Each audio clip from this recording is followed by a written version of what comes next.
What's up, everybody? Welcome into another episode of the Celtics Talk podcast. And yes, reunited, and it feels so good. I didn't think I'd see my buddy, Nick Friedell, ESPN, again after the Nets series. But, well, the way the world works out, he's been bombed into South Florida and found himself a pretty good team.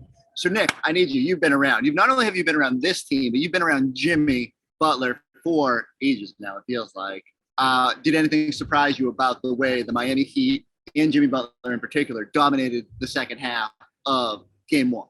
Mr. Forsberg, you and I sat together and watched that Nets series. And that was Kevin Durant. And the Celtics defense on KD was the best I have ever seen, especially in a series. To see Jimmy on this level, and I know Marcus Smart wasn't out there, and Al Horford wasn't out there, but Jimmy dominated the Celtics in the second half. And to see him do that at that level just kind of makes you shake your head. I mean, you saw the young Jimmy, the trying to will those Bulls, and he couldn't do that even against the Celtics back in 2016, 17, whatever that was. Has he matured? Is he just? I mean, we all know he's a closer, but it felt like tonight. He almost. Am I wrong to say he took it personal when everyone was talking? And some of us went guilty of saying that Jayson Tatum was the best player on the court, and did Jimmy take that personally? Jimmy takes it all personal, and he'll tell you, "I don't pay attention to that stuff." I promise you, Jimmy knows exactly what is said, exactly who is saying it, and in so many ways, he's like every other star in the league. He cares, and he cares about that perception as much as he tries to push off that feeling. But the reality is, he, in his mind, believes when he steps out on the floor, he's the best. And there was no question coming into the series. He heard everybody say Jayson Tatum is elevating into superstardom. To Jimmy's credit, he said as much too. Right. And I think he was looking forward to the personal challenge of going against Tatum on both ends. It's a long series. It's 7 games. This is 1 game. He got the best of him in a major way, though. And not only that, Chris, the way he's playing provides confidence for everybody else. And that is the last thing you need with the way Miami plays defense, is for them to gain even more confidence and steam heading into the next couple of weeks. You said it's a long series. I mean, it's a long game. Jayson Tatum was otherworldly in the first half, 6 for 6 at the rim. Felt like he could do whatever. And that's when I'm sitting there. I felt pretty good about my whole announcement before the game that Jayson Tatum is the best player on the court. And I don't know if maybe Jimmy was watching Celtics post up at halftime or whatever. I'm probably sure there's other voices he probably prefers to listen to. But he came out with like a desire to impose his will, and I was just so impressed. I think we knew coming into the series that was possible, but when you see it that quickly, for him to just sort of be like, "No, I'm going to take over." But lead me through that third quarter from a Miami perspective. When you're watching that unfold, what's going through your mind?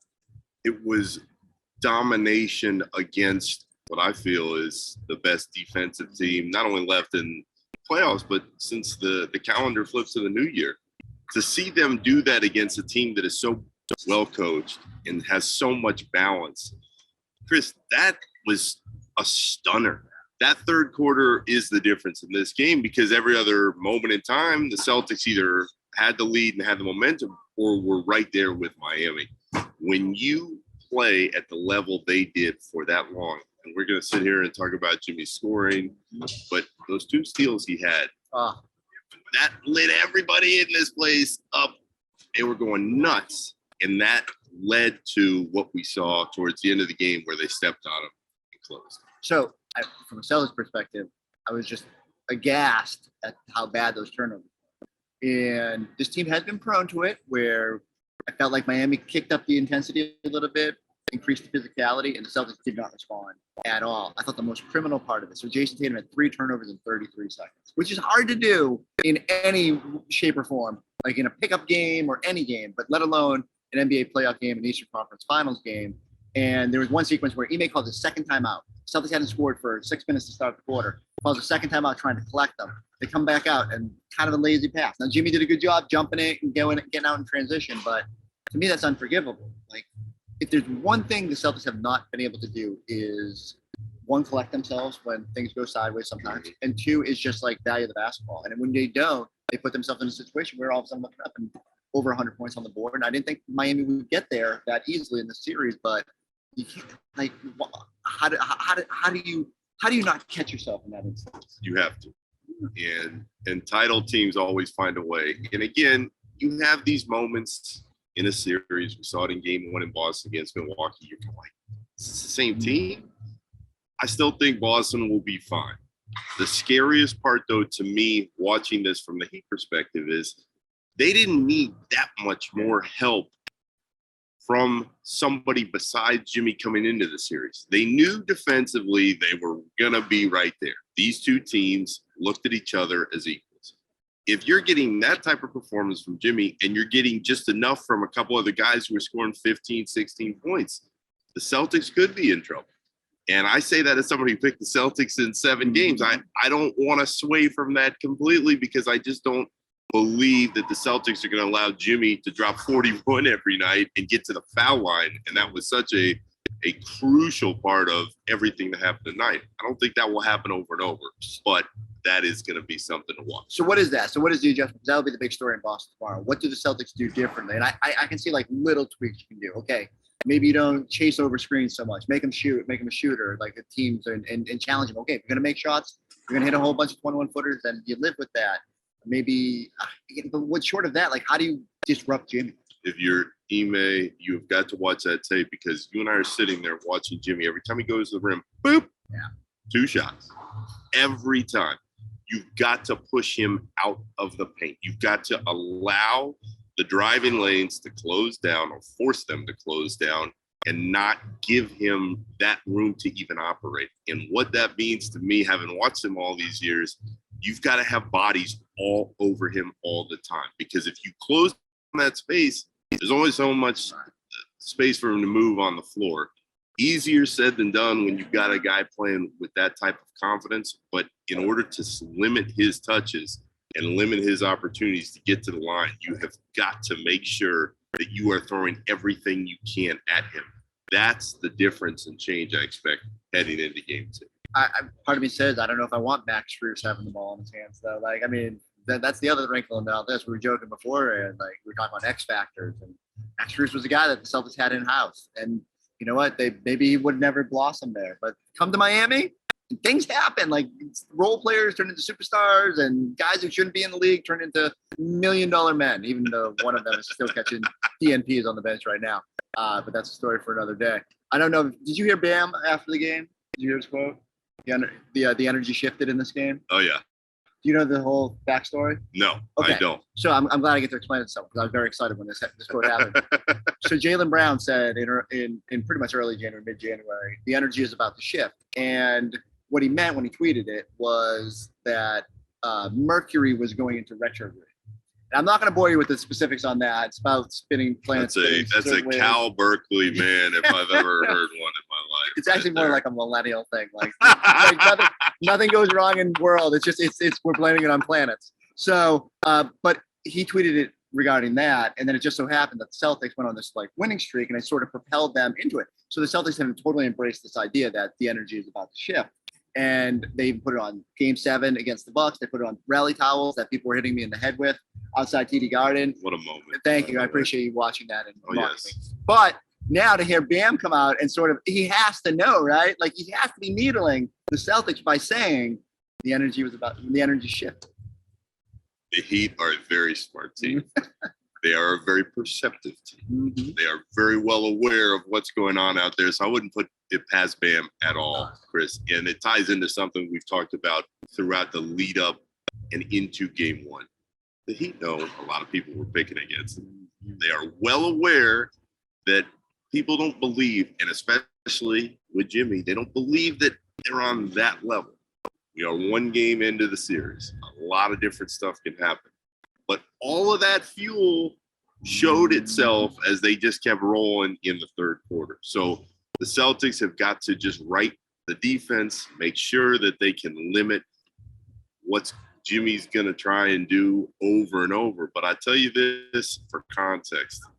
Jimmy believes that he can maintain a similar level offensively.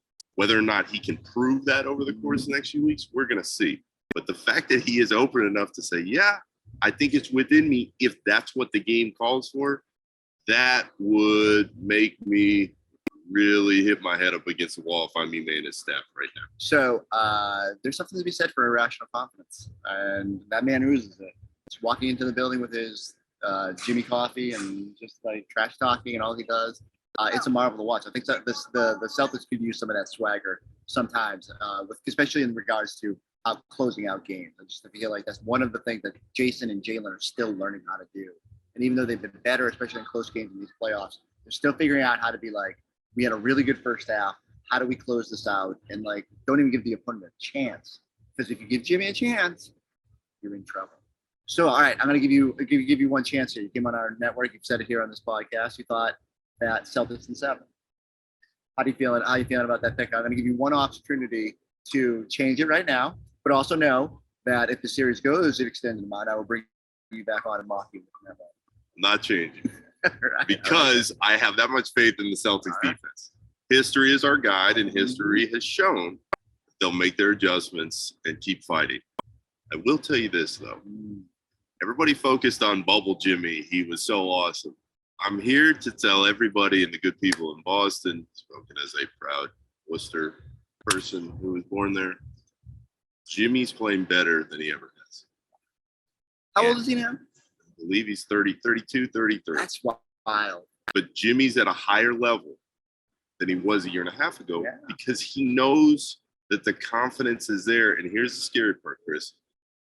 This team right now is a lot better than the team that rolled through the bubble. They've got PJ Tucker, who knows on Lowry, and that's such a crazy part of this. Right. Lowry was brought here for these games, and now Lowry, his hamstring is hurting and he's not able to play. But the supporting cast is better than it's ever been around him. And when you know you have that with the confidence that he's already playing with, that is a scary mix. All right. Well, thank you for sticking with your prediction and then striking utter fear into the heart of Celtics fans. Shout out to Worcester. I flew out of Worcester Airport this morning. I just want to thank everybody. The flight crew on my JetBlue flight was phenomenal. Threw me a sketch. Probably tweet about it at some point. But we have a lot of people in Worcester that I love and adore. So don't go check out the Woo Sox, though. They're losing right now. Oh boy. Yeah, they'll take your mind off the Celtics struggles because they're much more fun. Let's end on this.